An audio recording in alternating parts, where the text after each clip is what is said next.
Oke, selamat datang buat teman-teman semuanya. Hari ini kita bakal membahas buat materi yang distribusi diskrit yang lanjutan dan juga untuk aggregate risk model.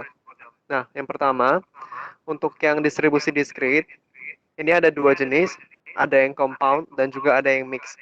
Nah, kalau yang compound, bentuk PGF-nya kayak gini, dan juga dia untuk S-nya, totalnya, itu adalah jumlahan daripada M-nya, jumlahan daripada setiap risk yang ada. Jadi untuk PN-nya ini adalah primary distribution dan juga untuk PM-nya ini adalah secondary distribution. Nah, untuk rumus daripada ekspektasi dan juga VAR-nya itu adalah sebagai berikut. Jadi kalau misalkan untuk yang compound, si distribusi N ini tidak terpengaruh kepada nilai daripada si distribusi M. Dan juga sama juga untuk sebaliknya, M itu juga tidak bergantung bentuk distribusinya terhadap si distribusi N. Kemudian untuk yang kedua, adalah mixed frequency distribution. Nah, untuk yang ini dia adalah kondisional. Jadi yang atas ini dia adalah rumus daripada probability yang bawah P besarnya ini adalah untuk rumus PGF-nya. Nah, rumusnya adalah sebagai berikut. Ini untuk yang discrete. Kalau misalkan nanti diganti ke continue, tinggal yang sigmanya ini diganti integralnya. Untuk rumus daripada ekspektasi dan VAR-nya adalah seperti ini. Nah, kalau bedanya, tadi kan yang compound ini dia saling tidak bergantung ya antara yang N juga dengan yang M. Sedangkan kalau untuk yang mixed frequency distribution, si variable random X-nya ini untuk distribusinya ini bergantung terhadap si parameter tetanya ini. Jadi dia masih dalam bentuk kondisional. Kemudian juga lanjut ke yang ini, effect of exposure on frequency.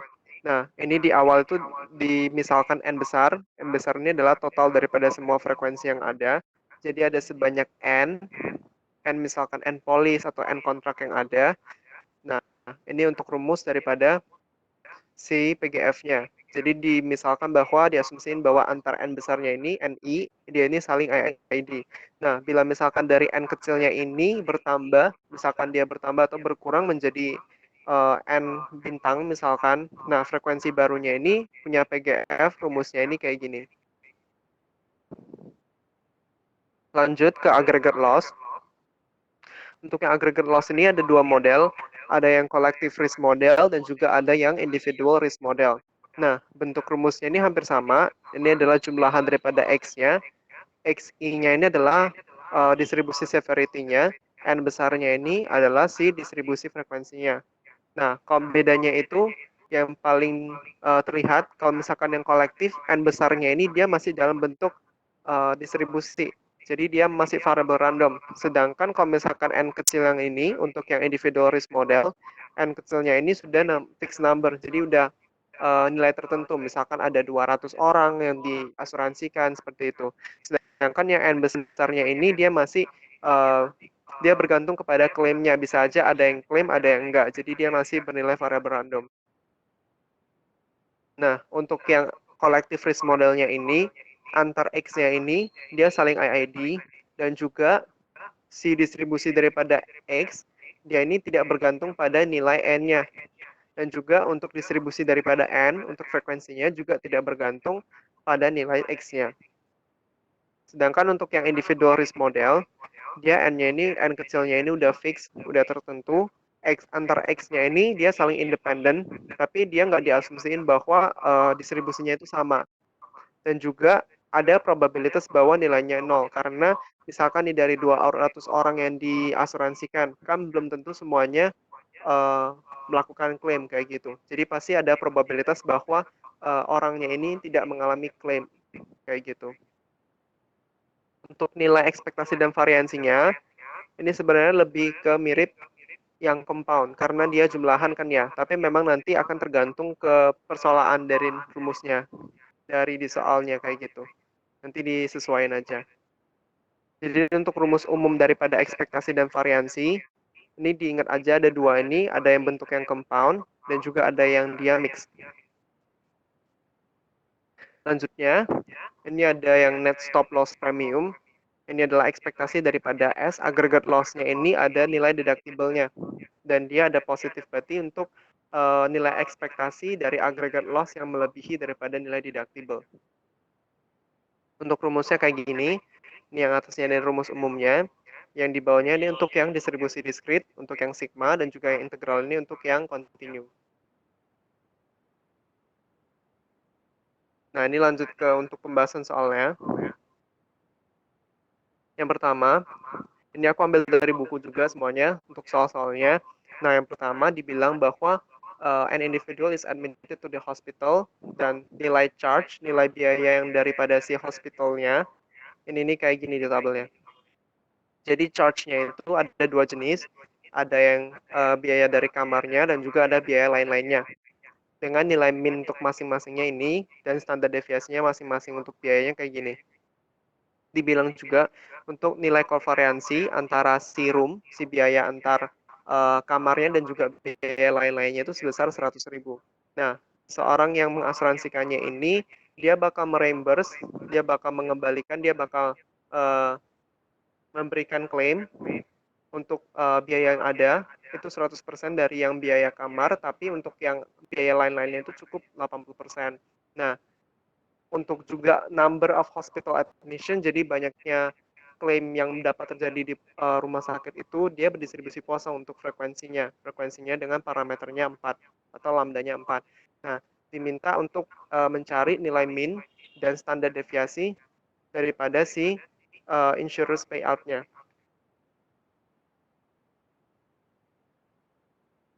Jadi yang pertama diketahui dulu, ini adalah tabelnya yang tadi, kovariansinya, X1, X2-nya ini 100.000, jadi XI-nya ini, X1-nya ini adalah biaya kamarnya, X2-nya ini adalah biaya lain-lainnya.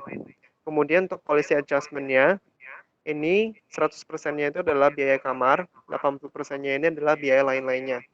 Nah, N besar, ini adalah number of hospital admission. Jadi banyaknya pasien yang mungkin yang bakal masuk ke rumah sakit itu berdistribusi kosong, lambdanya 4. Kita diminta untuk mencari ekspektasi dan ini standar deviasi harusnya. Karena di sini dibilang standard deviation. Jadi nanti dari nilai VAR-nya ini nanti diakar lagi. Nah, untuk yang pertama kita harus cari dulu untuk yang dia severity-nya dulu. Severity daripada si biaya kamar dan juga biaya lain-lainnya. Ini adalah ekspektasi daripada X1 ditambah 0,8 daripada ekspektasi X2 dari biaya lain-lainnya. Karena yang dibayarkan itu cuma 80% untuk yang biaya lain-lainnya. Nah, kita dapatkan ekspektasi X, baru kita juga harus cari nilai variansi X-nya. Variansi daripada severity-nya, biaya klaim yang mungkin dapat terjadi. Nah, kalau misalkan ini kan tadi dijumlahin kan ya, rumusnya daripada variansinya ini jumlahan VAR ditambah 2 kali kovariansinya. Nah, karena ini tadi 100% sama 80%, berarti masih ada proporsi 0,8-nya kan ya. Nah, berarti kita perlu sesuaiin variansi X sama dengan jumlahan dari variansi X1 ditambah, nah untuk variansi X2-nya yang biaya lain-lainnya ini 0,8 pangkat 2 karena variansi rumus sifat daripada rumus variansi kan kalau misalkan dikali konstanta akan jadi A kuadrat kalau misalkan ditarik keluar. Nah, baru ditambah 2 kali kovariansi, tapi ingat tadi ada proporsinya 0,8 buat yang biaya yang lain-lain. Nah, tinggal dikali, dapetin nilai variansinya.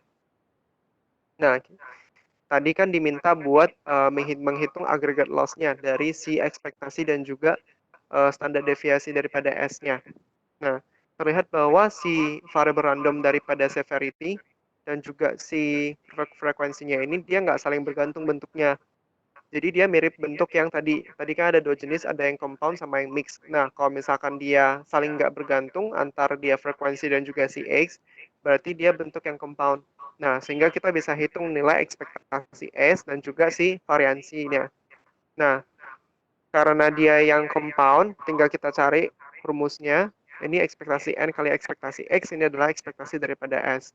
Nah, tinggal kita masukin, ini 1.400-nya dari yang di atas, ekspektasi X, 5.600. Nah, variansi S-nya ini adalah yang ini. Ekspektasi N var X tambah variansi N, ekspektasi X di kuadrat. Nah, tinggal dimasukin semuanya. Oh ya, nanti yang variansi S-nya ini nanti diakar lagi ya. Soalnya tadi ditanyain standar deviasi, belum sempat ku tambahin. Sip, kasih. Nah, ini untuk yang soal yang 9.6. Dia bentuknya ini adalah compound distribution karena balik lagi tadi untuk frekuensi dan juga si severity-nya ini dia nggak saling bergantung bentuknya. Kemudian untuk yang soal 9.8, ini ada automobile drivers. Ini dibagikan ke dalam tiga kelas. Tiga kelas yang dia homogen. Jadi ada kelas 1, 2, dan 3. Nah, the number of claims for each driver follows a Poisson distribution with parameter lambda.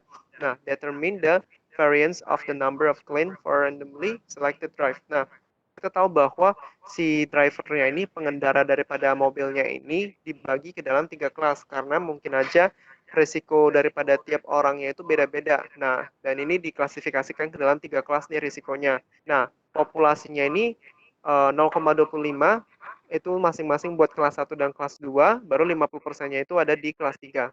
Nah, terlihat bahwa dari masing-masing kelas, ini dia punya parameter lambda yang berbeda-beda. Jadi number of claim-nya itu tergantung kepada ini. Number of claim, dia tergantung kepada si kelasnya ini. Nah, kelihatan dia kan dia bentuk yang dia kondisional kan ya. Nah, berarti dia nanti bentuk yang mixed distribution. Nah, ini tadi untuk tadi tabelnya. Nah, misalkan kita pakai N besar, ini adalah number of claim untuk setiap drivernya. Dia ini kondisional terhadap si kelasnya. Jadi dia bergantung kepada kelasnya. Misalkan dia kelas 1 berarti parameternya 5. Kalau misalkan dia kelasnya 2, parameternya 3 kayak gitu. Nah, dan seterusnya. Dan juga kita dapetin dari ini proportion of population, ini adalah probabilitas dari si parameter lambdanya. Lambda satunya ini probability-nya 0,25 dan seterusnya. Lalu juga ini untuk N besar untuk frekuensinya bila bersyarat dia parameter lambdanya 1, lambda 1 dia adalah 0,5 kayak gitu. Kita diminta untuk mencari nilai daripada ini, variansi daripada N-nya, number of claims-nya. Nah, karena kita ketahui tadi dia bentuknya dia kondisional, berarti kan dia bentuk yang tadi mixed distribution. Nah, berarti kita bisa pakai rumus yang mixed distribution untuk yang variansi N-nya. Rumusnya kayak gini, ekspektasi daripada var yang bersyarat ditambah var dari ekspektasi yang bersyarat. Nah, karena N-nya tadi bersyarat si lambda, N-nya ini kan dia parameter bersyarat terhadap parameter lambda, karena dia per kelas kan ya. Nah, dan untuk semuanya ini, dia berdistribusi Poisson. Nah, berarti kalau misalkan dia N-track lambda, bersyarat lambda, berarti dia pasti juga akan berdistribusi Poisson. Sehingga untuk ekspektasi dan juga variansinya, itu bakal bernilai lambda. Nah, sehingga kita bisa dapetin variansi daripada N, ini sama dengan ekspektasi. Tadi ini var N bersyarat lambda, itu lambda, berarti jadi ekspektasi lambda. Baru ditambah ini variansi daripada ekspektasi kan ya, ekspektasinya juga lambda. Berarti nanti ditambah variansi lambda. Berarti kalau misalkan kita mau cari variansi N, tinggal kita cari ekspektasi dari lambda dan juga variansi daripada lambda. Nah, untuk yang ini kita bisa cari dari yang tabel di atas. Untuk nilai ekspektasi lambda, itu kan ada 3 kelas tuh.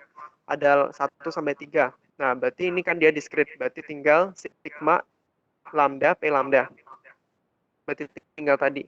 Tinggal 5 dikali 0,25, 3 kali 0,25, tambah 2 kali 0,5. Dapetin ekspektasi lambdanya 3. Nah, kalau misalkan kita mau cari variansi, kita harus cari dulu ekspektasi daripada lambda kuadratnya. Berarti ini sigma daripada lambda kuadrat P lambda. Tinggal dikali, dimasukin, dapat 10,5. Sehingga kita bisa dapetin untuk variansinya, itu adalah ekspektasi lambda kuadrat dikurang ekspektasi lambda di pangkat 2. Nah, kita bisa dapetin variansinya 1,5. Sehingga kita bisa dapetin untuk variansi daripada N, variansi N ini adalah 3 ditambah 1,5. Jadinya hasilnya 4,5. Tadi udah 2 contoh ya. Tadi yang pertama itu yang dia bentuknya compound, baru yang ini dia bentuknya yang mix. Kemudian lanjut untuk soal yang ketiga. Nah, ini diminta dari seorang city planner buat menganalisis daripada pattern daripada orang-orang yang merokok. Nah, Di informasinya ini dia dapetin kayak gini. Distribusi daripada jumlah rokok yang di smoke oleh ini tiap jenis kelamin ini beda. Jadi kalau misalkan dia laki-laki, jumlah rokok yang di smoke-nya ini ada 6 rata-ratanya. Kalau dia perempuan dia 3 dan masing-masing variansinya kayak gini. Nah, the number of male employees is randomly selected. Nah, dia jumlah daripada pekerja yang dia laki-laki, dia ini punya bentuk distribusi binomial. Parameternya itu N besar dan juga P-nya 0,4. Nah, N besarnya ini adalah jumlah daripada si pekerjanya di kantor tersebut. Nah, kita diminta buat untuk mencari nilai min ditambah standar deviasi daripada jumlah rokok yang di smoke. Dari misalkan dari suatu perusahaan atau suatu office itu ada 8 orang pekerja. Nah, kita dapetin dari diketahuinya tadi kayak gini untuk rumusnya. Nah, kita tahu bahwa jenis kelaminnya ini tadi, male dan female, dia ini juga adalah kelasnya. Jadi dia mirip ke bentuk soal yang sebelumnya. Tadi kan ada drivernya kan ada 3 kelas kan ya. Nah, berarti dia untuk masing-masing daripada jenis kelaminnya ini, dia punya nilai parameter yang beda. Nah, jadi dia bentuk yang dia mix karena dia masih kondisional terhadap si jenis kelaminnya. Nah, dan juga kita misalkan untuk M besar, ini adalah number of males. Jadi banyaknya pekerja yang laki-laki, dia variable random. C ini adalah total rokok smoke-nya. Total rokok yang di smoke oleh semua pekerja. Jadi dalam kasus ini, kalau misalkan di dalam aggregate risk model, C besarnya ini kayak si S-nya, kayak aggregate loss-nya. Sedangkan si M besarnya ini adalah si frekuensinya. Karena dia bergantung kepada frekuensi daripada pekerja laki-lakinya dan juga nanti untuk pekerja perempuannya juga kayak gitu. Jadi untuk M-nya ini kayak si frekuensinya, si C-nya ini adalah si aggregate loss-nya. Nah, kita tahu bahwa si M besar, dia ini berdistribusi binomial, N, dan probability-nya 0,4. Kita ditanya buat mencari ekspektasi ditambah nilai akar VAR-nya itu berapa. Bila misalkan nilai N besarnya ini 8. Berarti kita bisa cari daripada ekspektasi C-nya dulu. Ekspektasi C, karena tadi dia bentuknya adalah yang mix, berarti kita bisa cari untuk rumusnya kayak gini nih. Ekspektasi daripada nilai ekspektasi C bersyarat daripada nilai M. Nah, ekspektasi C bersyarat nilai M, ini kita bisa cari dari tabelnya. Nah, dari mailnya ini ada minnya 6, kalau yang female dia minnya itu 3. Nah, kita nggak tahu nih si banyaknya laki-lakinya ini berapa, si M-nya. Jadi misalkan nih, berarti kan rata-ratanya itu adalah 6 dikali banyaknya yang laki-laki, 6 dikali M, ditambah yang min yang perempuan 3, 3 dikali banyaknya perempuan kan ya. Nah, karena total pekerjaannya ada 8, berarti tinggal 8 dikurang M. M ini kan tadi banyaknya yang laki-laki. Berarti 8 dikurang M adalah banyaknya yang perempuan. Tinggal dikali, dimasukin. Nah, dapetin ekspektasinya ini adalah 3 dari ekspektasi M tambah 24. Nah, karena tadi ekspektasi M, kita tahu M-nya ini berdistribusi binomial. Berarti untuk rumus ekspektasinya adalah N dikali P. Tinggal 8 kali 0,4, 3,2. Tinggal dimasukin ekspektasi M-nya, didapetin ekspektasi dari C. Banyaknya rokok yang di smoke itu dalam satu hari itu ada 33,6. Nah, baru kita mau cari juga nilai variansi daripada C-nya. Nah, rumusnya juga sama pakai yang mixed distribution. Nah, untuk ekspektasi C bersyarat M, ini sama kayak yang tadi di atas ini. Hasilnya ini kan tadi 3M tambah 24. Berarti dia variansi daripada 3M tambah 24. Ditambah ekspektasi daripada variansinya. Variansinya ini kan kita juga udah ketahui variansi untuk yang male dia tuh 64, untuk yang female dia 31 tuh. Berarti tinggal 64 dikali banyaknya yang male M ditambah 31 dikali banyaknya yang female. Berarti tinggal 8 dikurang M. Nah, setelah itu tinggal kita keluarin beda, hati-hati buat yang ini variansi daripada 3M tambah 24 kalau konstanta tidak ngaruh ke variansi. Jadi tinggal dikeluarin. Ini 3 kalau dia koefisien daripada si variabel random, berarti nanti dia jadi kuadratnya. Berarti jadi 9 variansi daripada M, 24-nya ini udah hilang, variansi 24. Nah, untuk yang ekspektasi, nilai daripada si konstantanya ini akan tetap keluar, karena ekspektasi daripada konstanta adalah nilai konstanta itu sendiri. Kayak gitu. Tinggal kita masukin, ini ekspektasi M, kita tadi udah dapetin 3,2. Kita juga harus cari variansi dari M. Variansi daripada M kalau dia binomial, berarti itu adalah N dikali P dikali Q. Nah, kita dapetin variansi M-nya 1,92. Sehingga kita dapatkan untuk variansi daripada C, itu adalah 370. Nah, kalau misalkan kita diminta ekspektasi ditambah nilai standar deviasi, nanti tinggal di akar didapetin nilainya itu adalah 52,86. Kayak gitu. Jadi tadi yang ketiga ini dia bentuknya yang mixed distribution. Karena dia kondisional terhadap si banyaknya male-nya, terhadap si frekuensinya. Kemudian untuk soal yang keempat, ini dibilang reinsurer-nya ini membayarkan agregat claim yang dia melebihi nilai D. Nilai D ini adalah deductible-nya. Nah, dan dia juga menerima stop loss premium, itu adalah ekspektasi daripada S kurang D. Berarti ekspektasi daripada aggregate loss yang melebihi nilai deductible. Kemudian kalau misalkan kita ketahui ekspektasi daripada S dikurang deductible-nya 100, itu adalah nilai 15. Dan juga untuk ekspektasi S kurang yang deductible-nya 120, itu hasilnya adalah 10. Dan juga diketahui probabilitas daripada aggregate claim amount yang dia lebih daripada 80 dan maksimalnya 120, itu dia nilainya 0, 0.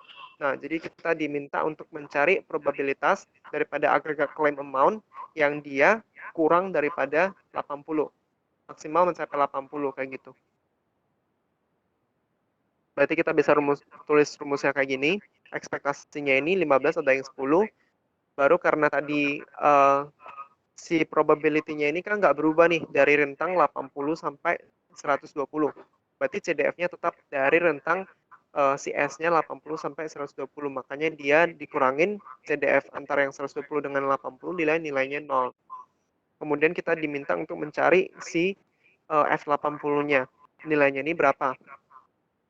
Nah, dari rumusnya ekspektasi kan kita tadi udah dapetin dia integral D tak hingga 1 min Fsx dx. Tinggal kita masukin untuk masing-masing deductible. Ini berarti yang 120 itu dari integral 120 sampai tak hingga. Kalau misalkan yang 100, dia dari 100 sampai tak hingga untuk integralnya. Nah, kelihatan bahwa dari yang ini dia berhubungan dari 100 sampai tak hingga, kan berarti itu kan ada 100 sampai 120 tambah integral yang 120 sampai tak hingga. Ini sifat dari integral ya, yang dipisah kayak gini. Nah, integral yang 120 sampai tak hingga, ini kan tadi adalah ekspektasi ini. Ekspektasi S dikurang deductible-nya adalah 120. Berarti nilai yang kanannya ini dapat diganti jadi nilainya 10. Nah, kita bisa tinggal dapetin 5. 5 ini adalah integral daripada 100 sampai 120 untuk yang dari 1 kurang Fsx dx.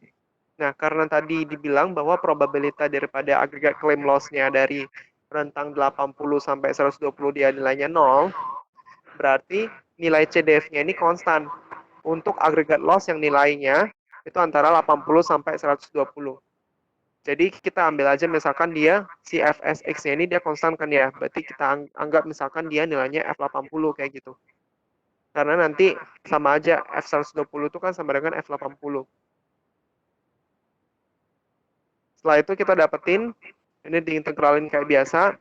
X ini kurang F80X tinggal dimasukin. Hasilnya nanti kita dapetin untuk F80-nya ini adalah 0,75.